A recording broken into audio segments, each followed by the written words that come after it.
Okay, so I forgive me if this sounds a little, unorganized and clumsy. I'm just kind of nervous, and I'm pretty much reading from notes on my computer.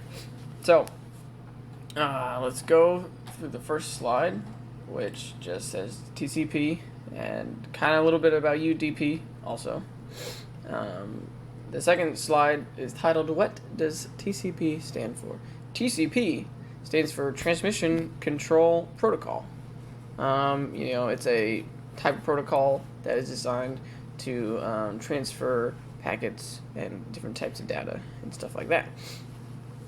So specifically designed to offer high reliability when streaming, bytes and pieces of data through, different networks and stuff like that, and different connections. It's usually used for things that you don't want to lose little stuff, I'll get to that in a little bit. So the next slide is titled, "When do I use TCP?" So examples of TCP would be stuff like something that you don't want to lose, like if you're playing a game and you don't want to lose little bytes of data, stuff like that.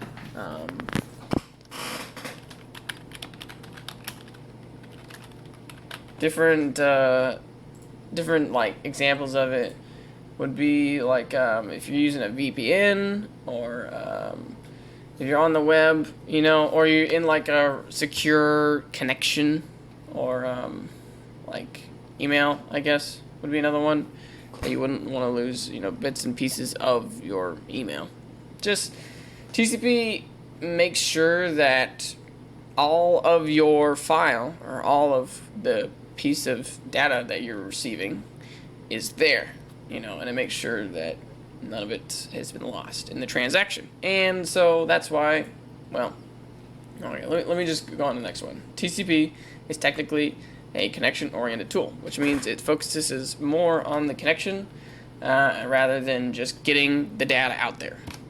And this is why I kind of titled the, the title page a little bit about UDP, because UDP kind of just, it wants things to get there, and it wants things to get there now, And so TCP is not like that. It's a little bit more, like connection-oriented.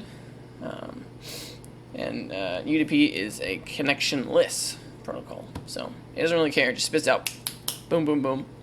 There goes the stuff. So, yeah, TCP versus UDP speed. And see, I kind of already talked about that. So I'm getting ahead of myself a lot. But also I need to slow down, or else I'm going to really overshoot that 10-minute mark. Anyway, what's next? TCP speed versus UDP speed. So, yeah, like I kind of already explained before, that's the reason why TCP is slower than UDP, is because TCP focuses on reliability, and so when it sends, data, sends bytes, and some of them don't, make it there to the end user, to the receiver, which is normal, It happens on UDP as well, but UDP does not care, and so just keeps going on with the next thing. TCP, it will verify that something has not made it all the way there, and then it will ask that the sender or whatever will resend that bit of data that got lost or got destroyed or something like that. And so there's a little bit more logic that has to go into that, because now if that other piece was taking longer and it does end up getting there later, it's got to make sure that it doesn't get that, it doesn't receive that, so it's got to cancel out that other transmission. So that's kind of why it's slower, from my understanding, at least. That's why.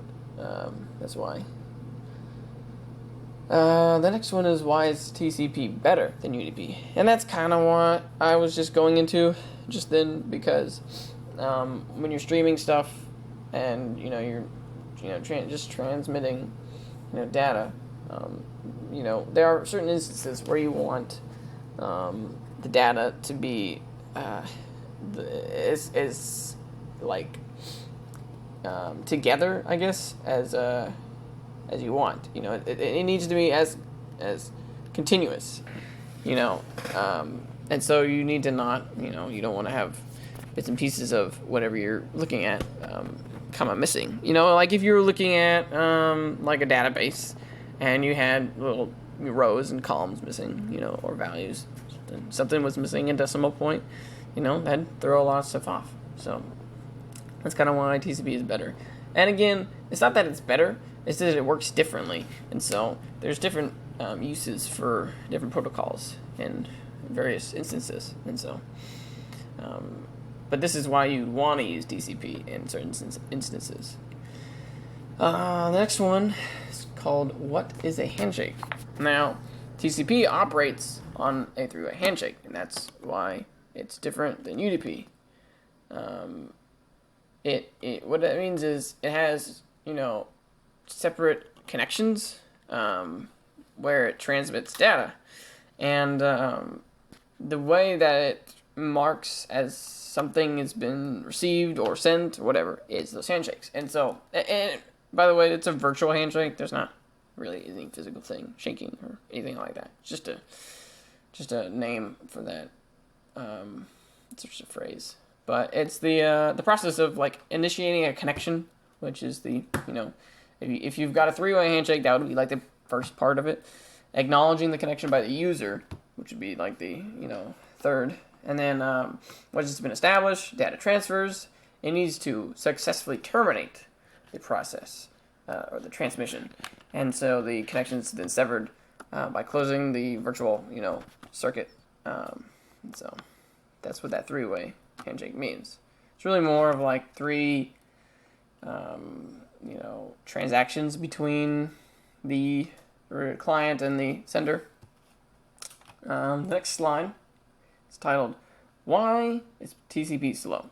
I kind of, covered that in the top TCP speed versus UDP. But I was kind of running out of stuff to talk about on TCP. There's some stuff to talk about on it, but I kind of just ran out of stuff that seemed worth talking about. Anyway, why is it slow? Well, it's because it's got the handshake. It's got the error correction and data reliability. So that's kind of why it's a little bit slower. The next one is just labeled TCP, acknowledging stuff. UDP really doesn't. And that's kind of what I talked about before. It supports acknowledgments of delivery. It will retransmit stuff when it has verified that it has not been transmitted successfully. It also has some other stuff to do with the network traffic, and it will kind of change the bandwidth, I think, depending on how much traffic there's on a network. So it will delay a transmission if there's a lot of congestion on a certain network or something like that. And it also has error detection, which I don't know if that is part of error correction, because it resends traffic, or it resends packets when they've been verified as incomplete. But I'm not sure if that's the same thing as detection of a miscalculated packet. And just a little bit, I had a little sub point. UDP really doesn't, which is UDP. There's no delay. It just sends bulk quantities of stuff, and there's a lot of data loss. I mean, there's a possibility of data loss. That's the thing. TCP is great. But UDP, it's not like UDP is terrible. That's not the point that I'm trying to make. Because UDP is actually quite fine, and people use it all the time. UDP is used in audio streaming, stuff like that, where you don't notice if a little bit of bite of their sound got lost, stuff like that. So it's different. It's not worse necessarily. Like I was saying earlier, different stuff requires different, uses and different features. The next line's named TCP Big Boy, UDP Small Boy, which is pretty much talking about one is heavyweight and one's kind of lightweight. Meaning just kind of going on that error checking mechanism, how much it discards before checking, the tracking. There's no tracking on UDP. Just acknowledgement segments, stuff like that. And I'm looking at the time. It's almost 10:40. So I think that about covers everything I had to talk about. Just looking through my notes here. Let me see. What are some other examples I can give real quick? TCP, I guess, is email, files, just regular files, stuff like that. And then UDP is like, audio, games, like video games, if you're playing a video game. There's a lot of pixels on that screen. And if you drop one, you might not notice. Maybe not. So, yeah, that's all I can think of.